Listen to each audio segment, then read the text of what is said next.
Ocelot. I hear they started calling you Shalashaska in Afghanistan. What's that about? You know the term Shalashaska? It's slang for a suspicious, hastily thrown together organization. The word became associated with a type of forced labor facility in the Soviet Gulag system. OKB scientists and engineers who'd been convicted of crimes were sent to a Shalashaska for forced R&D. The Shalaskas were supervised by Lavrenti Beria of the NKVD, the secret police, under the official name 4th Special Department. Forced research? That's not very different from what we do here. Diamond Dogs is different. Everyone here believes in you. Regardless of where they came from or why they're here, they revere you. And they're fighting because it was their choice. And if it wasn't, they'd leave? Who knows?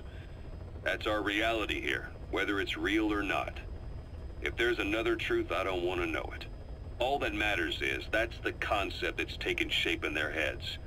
The traces of a group ideology, our superstructure, to put it in Marxist terms. All right. Go on. Right.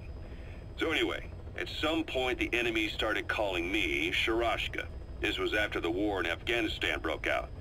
While I was keeping an eye on you in that hospital, I was also heading up interrogations here. The men I broke gave up their comrades and families, everything they wanted to protect them most. No real cause for it. I just let myself get caught up in the old Russian pride. And suddenly I received the honor of becoming Special Interrogation Advisor to the forced labor camps. But the more men I interrogated, the more people saw me as just that, the interrogator. It helped cover my real objective of keeping you safe.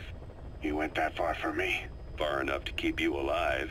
I ended up being pretty well known among the Afghan guerrillas.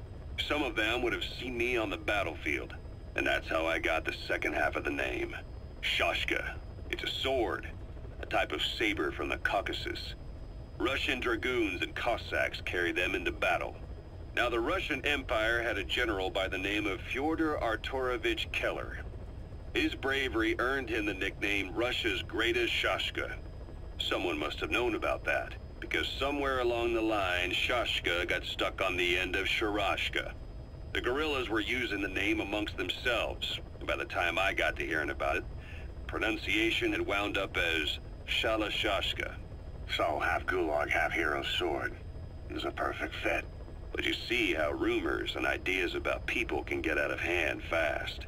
Once you create a character and put it out there in public mind, it warps and twists with every baseless rumor. And before you know it, all people see are phantoms. In my case, it works out just fine. I'm plenty used to working under aliases.